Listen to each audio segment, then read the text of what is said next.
So glad to have you here. Folks are joining. It's good to see all of your faces. My name is Danielle. I know it says Austin Design Week here. My pronouns are she, her, and I'm really glad to see you all here. We're going to give folks a minute to join. And so as we do, I want to hear from y'all in the chat. So I'm going to ask a couple of questions, and it would be great if you can contribute there. This is going to be an interactive session in the second half, so good to get started now. So I'd love to start off if you can say hello in the chat, share your name and where you're calling from.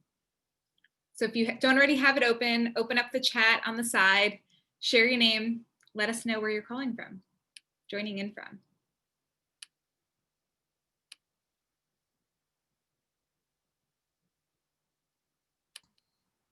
Awesome, welcome. We have a lot of folks in Austin, Californian coming in. Great. Cincinnati, Ohio, welcome. Dallas. Awesome. Next, I'd love to hear, you can still share where you're joining from if you haven't done that already, but I'd also love to hear if this is your first time at Austin Design Week, or if you've been a part of the festival before. And if you're involved in other ways, you can let us know if you're also a volunteer or a host. If you are a partner in any way, let us know how you are participating in Austin Design Week this year. And if this is your first time or if you're a return attendee. Third year, Jen, welcome back.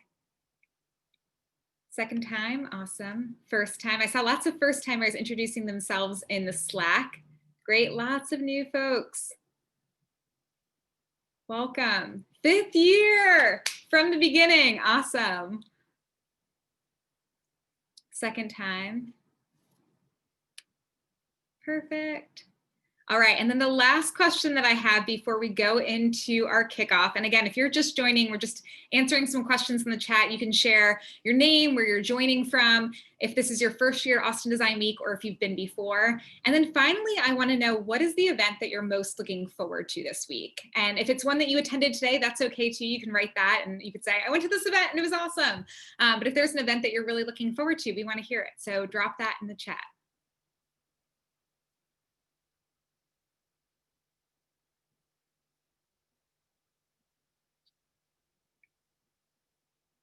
Embrace unlearning.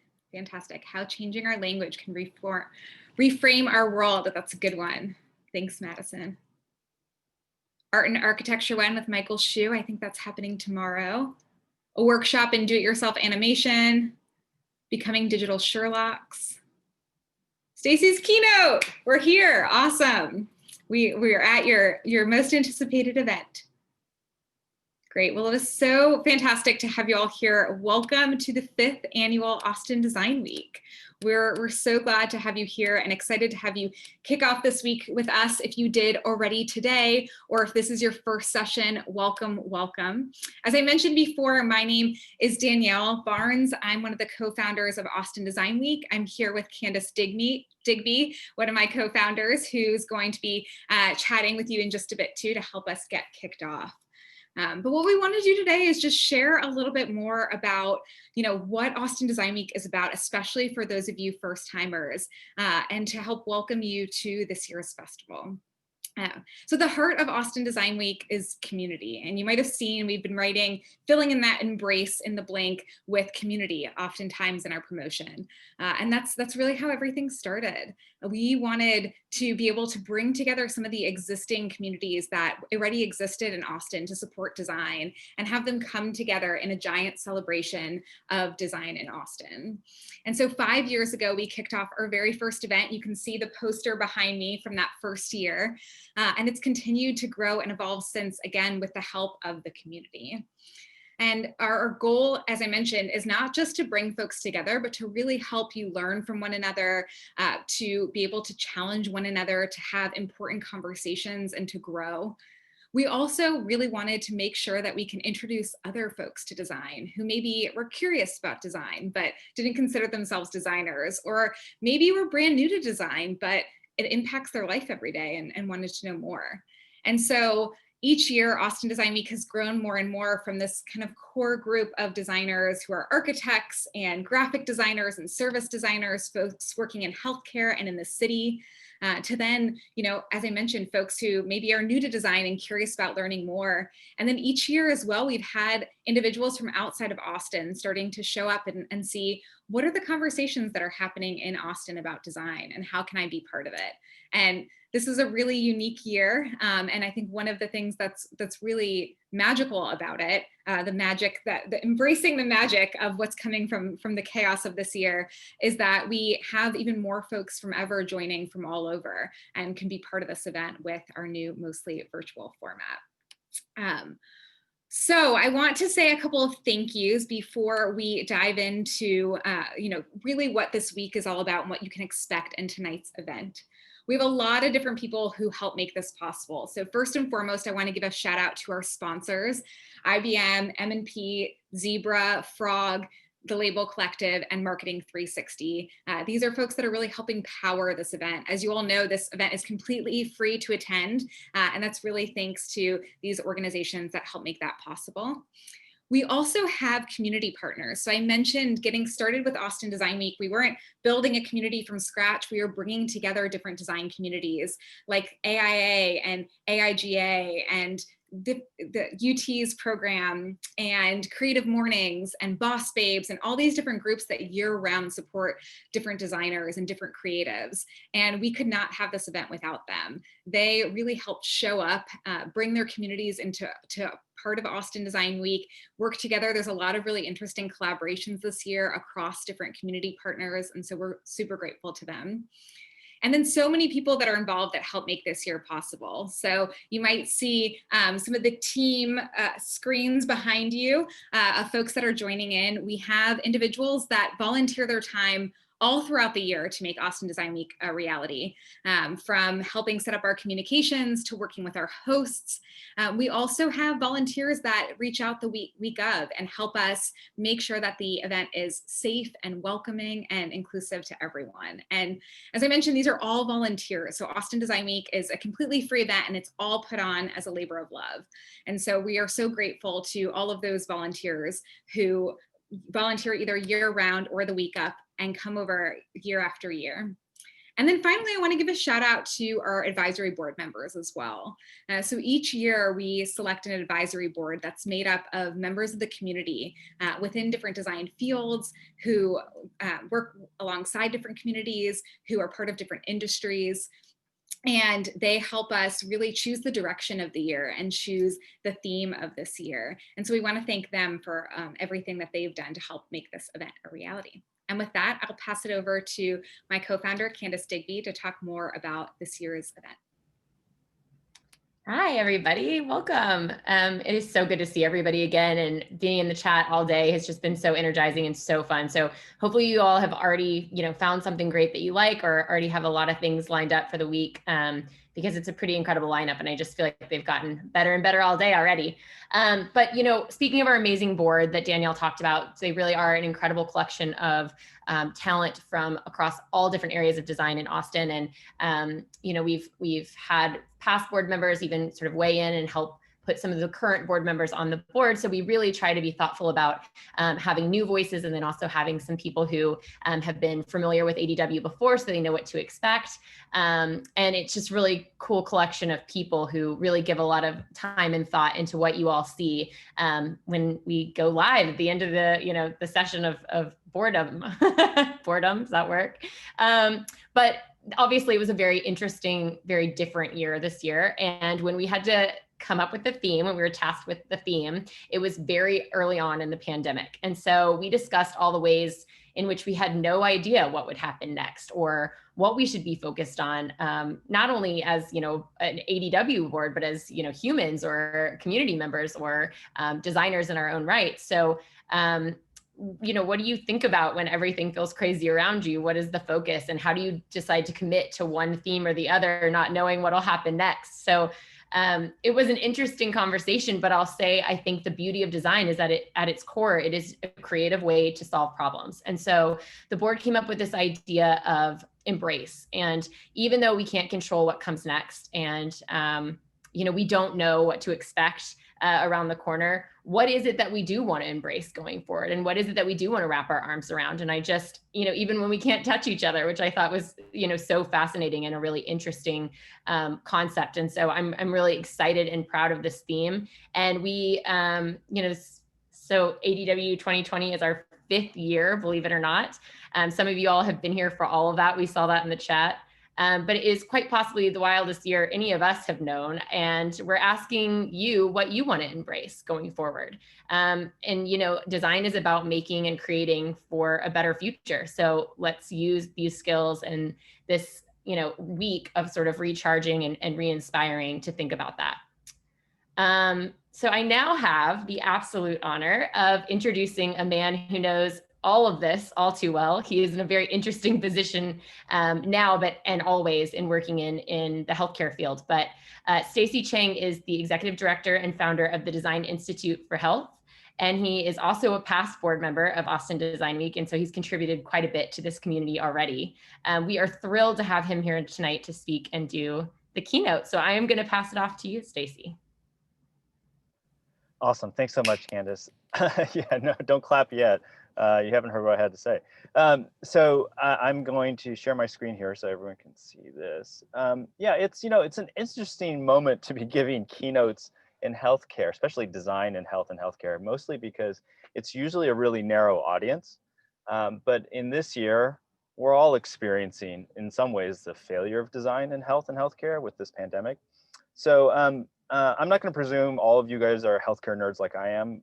So I'm not going to share like too deeply into the weeds, but there are some themes that we're contending with in health and healthcare, which have a broader context as well. And I hope you'll find that useful. So I'll start by saying, I think it should come as no surprise that the healthcare industry is pretty tradition bound. It's pretty reluctant to change. And in a moment like this, which really kind of demands massive change, it's a little bit uncomfortable because you're not, certainly not sure that the healthcare system can rise to meet the needs.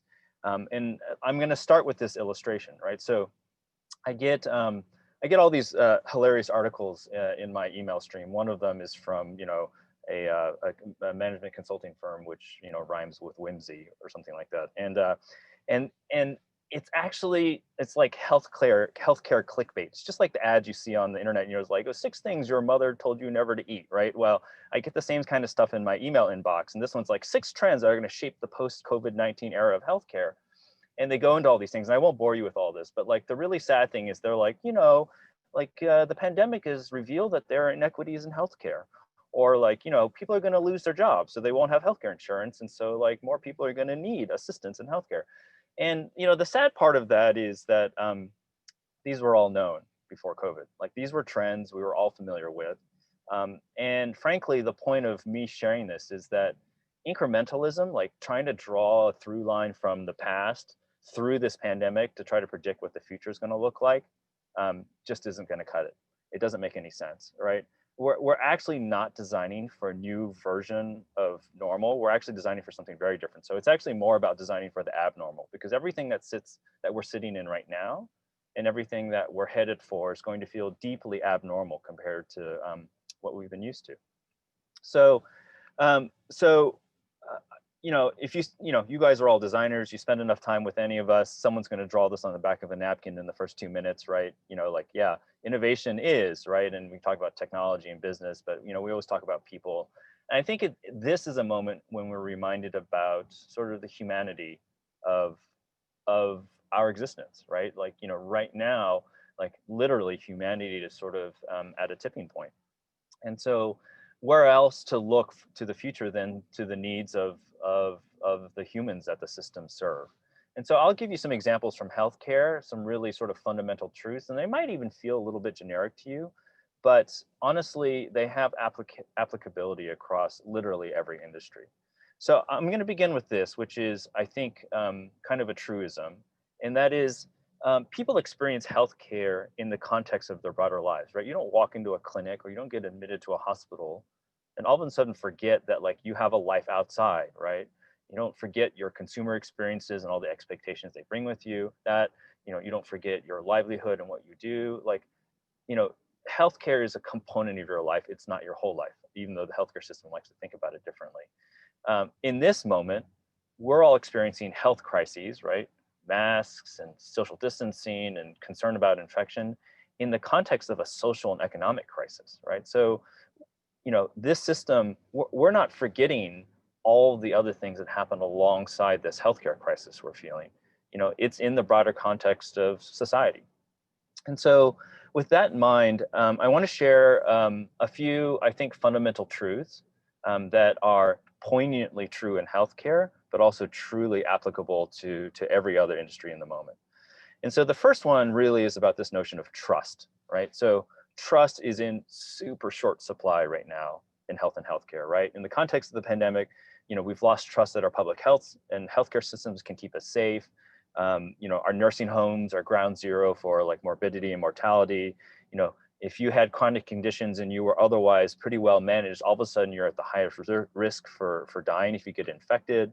You know, every person I know who should be going to a hospital or a clinic because of something they're ill with is thinking twice about whether they want to go for fear of acquiring a COVID infection, right? So really trust is in very, very short supply.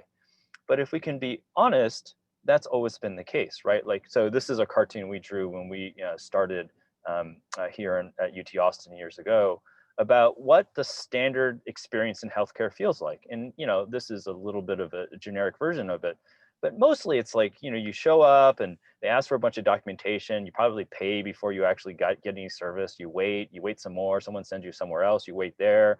They, you know, they do a little, they poke and prod you for a few minutes and they tell you to go away and you have to go to lab and you wait some more and you have to wait for, you know, and you experience the system and you start to wonder after a little while, whose priority are we really solving for, right? Is it really the system's priorities?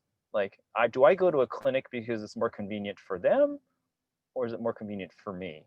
And the truth is, it's more convenient for them. And so you start to lose trust in the systems that are supposed to be serving you, right? I was just at a clinic actually a couple months ago, and I showed up and they said, sit in the waiting room, and then they brought me to the exam room, and then I sat in the exam room for 45 minutes. Like, they just forgot about me. And like, you know, almost an hour after I had arrived, I stood up and I was like, I got to go. I got other things to do. I walked out and I was like, hey, like nobody showed up. Like, can you reschedule me? And the copay I paid, like, can you just apply it to the next visit? And so I left and I came back a week later. And of course they tried to make me pay again. I was like, no, it's in the notes. I forced you guys to write it down because I knew you'd forget, right? It's the sort of level of trust and the kind of capability we've come to expect of the healthcare system, which is pretty sad. And so, you know, if you contrast that, I mean, this is a Domino's pizza tracker, right? There's more transparency in ordering a pizza than there is in healthcare, and it's far less critical, right? I can place the order, prep it, I can tell when's the oven, they'll ring me 3 minutes before I have to show up to pick it up. I can even rate the quality of their service in the moment, right? And you may not like Domino's pizza, but they certainly have thought about what it means to be transparent and to engender trust, at least in the operations of the system. Maybe not in the quality of the pizza, but you know, that's up to you, whether you like them or not. If you think about the last time we actually trusted someone in healthcare, you probably have to go pretty far back. It's probably none of us are old enough, or maybe a few of us are, to remember what it was like to get a house call from a doctor, right? You know, for someone to show up at your home, dwell, spend some time understanding you, your family, your social circumstances, you know, your concerns, all those sorts of things, and actually spend some time and really get to know you. Like, that's the last time we actually trusted someone to actually understand us. And it's a little bit sad, right? You know, we might not be doing house calls anymore, but there's definitely an opportunity to regain some of this in a system that's really been optimized for efficiency and throughput, and frankly, for optimizing its business. So in our own work, so the Design Institute for Health is a joint collaboration between the Dell Medical School at UT and the School of Design and Creative Technologies. We essentially take the skill sets of designers and apply them to the problems of the medical school. We were asked by the dean, hey, can you help us design the new clinics? And this is the entry to our new clinics. It looks nothing like, you know, a traditional clinic. And one of the asks he made of me, he's like, hey, could you try to reduce the waiting times? And I was like, I'm pretty sure not a single human I've ever met is thrilled to wait. So how about we just get rid of waiting rooms entirely? And he's like, well, that's never been done before. And we're like, yeah, that's right.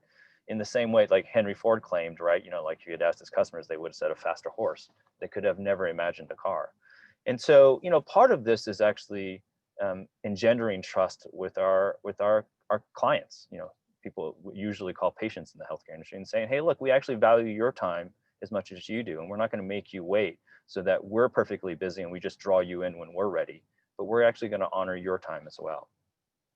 So it actually begs a bigger question, which I'll ask of all of you, which is, certainly in healthcare, but probably in the industries in which you work, where are you building trust as a foundation with the people you serve? And, and the corollary to that is, where have you lost trust, or where have you misplaced it, right, over the years? And do you have an opportunity now to actually rebuild some of that? You think about any of the industries, retail and your safety, and hospitality, and in the realm of the pandemic, it's mostly about safety. But are you building trust that with them that you'll be there for the long term, and how do you design for that? The second one I want to talk about is this notion of agency. So certainly in healthcare, you have very, very little agency in your own care, right? So, I'm going to start with an example outside of healthcare. So if you remember, 10, 15 years ago, if you got to the airport and you wanted to switch seats, say you wanted an emergency row, like none of us is flying right now, but you can still remember that, right? And you would go up to the gate agent and you would ask, hey, like I want an upgrade, or I want an emergency row seat. And they would type a bunch, and eventually they'd tell you, I'm sorry, no seats available. And you'd be pretty sure that half of the time they were kind of lying to you, because eventually somebody else with better status would come up and ask for the same thing and they'd get it, right? And you'd be like, yeah. And it's probably because they paid more for the ticket, or they've been flying a million miles, whatever. But the sad part was, like, it really kind of stunk, because you had no idea what was actually going on. And then when they launched these apps now in Checkin, right, you can see which seats are available. You'll gladly pay for them. And the cool thing is that, like, you have agency in your own experience. And the amazing part is, it saves the airline a ton of money. It actually makes them more money. They don't have to have as much staff. The customer satisfaction scores are higher. And so, all the airlines that launched these sort of like capabilities on online check-in, right, were roundly lauded for their customer experience. And it turns out most of the benefit actually inured to the airlines themselves, while making essentially the patron their own agent in navigating the system. And so some of the same is true for healthcare, right? In our clinics, we recognize that, like, people feel like they're in a foreign place and they don't actually have control over their environment. So in our clinics, right, the rooms belong to the patients. They don't move from room to room. The physicians and the medical providers move to them. And we realize the rooms can talk to the people. It says, adjust the lights as you please. Welcome to your room. You're going to be here a while. Like, we don't have 10-minute visits. We're going to spend a while with you, 45 minutes to an hour and a half. There's free Wi-Fi, so you can be productive if there's a gap in time. This is your door. You can close it. There's even a closet that says, hey, you're going to be here a while. Put your things away and get comfortable, right? So how do we create agency in a system that oftentimes disenables people from feeling like they have any control over their situation? When COVID hit in March, we got a call from the dean and from local health agency, including Austin Public Health, and they were like, look, no one's ever stood up drive-through testing at this scale before. In fact, we've never had to do it at this scale before. Can you help us figure out how to do that? And so we went out in the field and saw what people were standing up. And there's a lot of sort of interesting operational workflows and efficiency and things that we worked on. But really, honestly, one of the things that we had to deal with most was anxiety, not just from the people who are getting tested, right, who are wondering, do I qualify for a test? When I get the test, how long do I have to wait? What do I have to do in between? But also from the healthcare workers, who felt like they were at risk as well from getting infected. And so one of the things that we produced for them, in addition to for the public at large, in addition to a guidebook for how to, like, deploy in a moment, large scale drive-through testing, we actually put some other documentation in place, which much of it was about enabling people to feel like they could do something about it in a situation where they didn't have a lot they could do. So say you got tested and you're waiting 3 days for your results. In the meantime, start doing contact tracing on your own behalf, right? For the safety of those that you've been around, and actually for the system as well, because they're going to want to know if you're positive, who you've been in contact with. And yeah, it's useful from a public health and epidemiology standpoint, but it's also tremendously helpful from an emotional standpoint, because people feel like they can actually do something on their own behalf. So then the question I'll pose here is, where might you provide people a meaningful role in their own experience, right? They can be agents in their own right, and actually agents in the brand experience you're trying to create with them. So see what role they could play and see if they can actually elevate the experience they're having with you. So then the last one I want to share is really this one. And I think it could probably not be more evident in this moment where we're being told not to touch people, not to breathe on them, not to be around them, don't go to the park and stay far away. Like, we really do need human connection. And I don't mean that just flippantly, like when you're out at the park, but also, you know, your loved ones who you may not see for Thanksgiving or for Christmas because they can't travel, or they're at risk, or they have a condition that puts them at high risk. And so we really like desperately sort of need human connection in this moment. You know, so I'm going to tell you the story, and this is actually a pretty old story from work I did years ago. We were actually designing this device that programs an implanted sort of pump. Like, you would implant it into a person, and then you would program it wirelessly using this device from the outside. And this picture is of a sort of a tense moment in the operating room. Like, the device has just been implanted, the patient's woken up, but there's a drape, so you can't actually see the patient. The surgeon's super nervous that he or she did it right. And this is the nurse whose responsibility is to actually program the device. And we had designed like the new version with a stylus and a keypad, and you kind of had to use two hands. And they just wholly rejected the prototype. They're like, no, absolutely, we cannot use this. And we're like, why? Like, you have two hands free, right? Like, you know, it's wireless. You're not like you have to do anything. And then we looked at the photos and we began to recognize what was really at hand here. The nurse, you know, in this case, her job was explicitly to program the device, but she recognized her role was really to comfort the patient in a place where she couldn't see him, it was hard to hear. The only way she could really comfort the patient was to hold his hand. And she said, I cannot have a device that requires both of my hands, because then I can't do the most important thing in the room, which is actually connect with this patient who's suffering from a ton of anxiety. So it's a reminder then that actually, even in the starkest environments, we really have to concern and take note of the kind of human connection that actually binds us all together. So a couple examples from our work, you know, we, Chalmers Court, which is one of the first affordable housing projects in the US, built in the early 40s, is being rebuilt in central Austin right now, in East Austin. They're rebuilding all to higher efficiency, more dense housing, but they're granting us 5,000 square feet to put medical, dental, mental health, and social service capabilities all on the campus. And it's kind of amazing. It's sort of a hyper-local approach to actually developing healthcare. But the most important thing about it is that those members of the staff who serve here actually become members of the community. And we actually foster a kind of human connection you could never get if you were to meet your doctor only 15 minutes a year for an annual checkup, right? Those human connections go far beyond physical touch. They actually come with familiarity and trust and agency and all the things that we were talking about. So I'll end with this question, which is, where can you foster meaningful human connection in your system, right? We are social creatures in the end. We build social systems so that we can be with people we care about, and we can reinforce our mutual aims. And as you think about the businesses that you're in, think about how that meaningful human connection actually serves you. So I'll end with this notion is, you know, we really rarely get the opportunity to design a new model that embraces wholesale change, right? And right now, all of our systemic models are actually kind of being rent asunder, right? I liken it to this, which is, you know, you guys are all familiar with snow globes. We're in a snow globe moment, right? We took the earth and we shook it all up because of COVID, right? And all the snow is up in the air right now. And before it settles, you know, part of the question is, can we start remaking some of the foundations of our social systems so that when the dust settles, we're in a better position to serve our needs? So with that, I'll end and say thank you and enjoy the rest of Austin Design Week.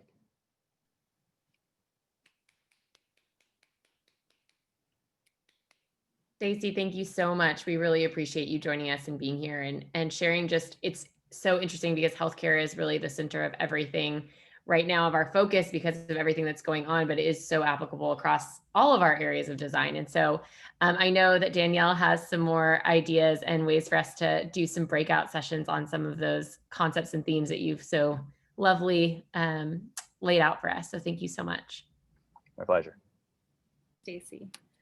Awesome. Well, as Candace just mentioned, we are going to do some breakout rooms. We hope that you will stick around. A big part of tonight's event is to give you all an opportunity to connect with one another. So I'll explain that in just a bit. But before we go into that, we wanted to do a quick toast. So hopefully you brought something to happy hour with you. It can be, your drink of choice, whatever that is. If it's a glass of wine or champagne or maybe tea or water, whatever suits you. I encourage you to turn your video on because we're going to be using video anyway when we connect with one another. And then we will be raising a glass. Yes, those videos coming on. Love it. Again, it can be anything. Water bottle, coffee mug, love it. And I just want to say cheers to all of you and thank you for being here and helping us kick off Austin Design Week. Thank you all so much. All right. We just want to do a fun little virtual cheers because this is our happy hour. So what we're going to do next is have some breakout rooms. As I mentioned, this is an important opportunity to have folks connect with one another, to meet each other, and to keep the conversations going. So if you haven't used breakout rooms before, the way it's going to work is you're going to be sent into this other room. I'll send notifications. You'll see it pop up at the top when you have 2 minutes left, and then when we're bringing it all back together. If you want to come back at any point, you can. We're going to do 3 different breakout rooms for 10 minutes each so that you have the opportunity to meet different folks and aren't in one conversation for too long. And then we also we'll also send along a couple of prompts to help you get started. So you don't have to stick with these questions if you don't want to. You can go and talk about whatever you want, but we know that sometimes it can be helpful to have some conversation starters. And so those are going to be both about just getting to know each other a little bit more, and then thinking about the theme of this year's week and some of the conversations that we started with. So for the first round of breakout rooms, again, in just a minute, I'm going to be putting you in rooms, and you'll have about 5 people or so in there. And these are the questions that you can ask one another and start to discuss. I'll let you know when you have a couple minutes left, and then we'll come back and then we'll head into another room and have some more questions to chat with more people. If anyone has any questions about the breakout rooms or needs any assistance, let us know. You can hang out here for a couple minutes and we can get you set up.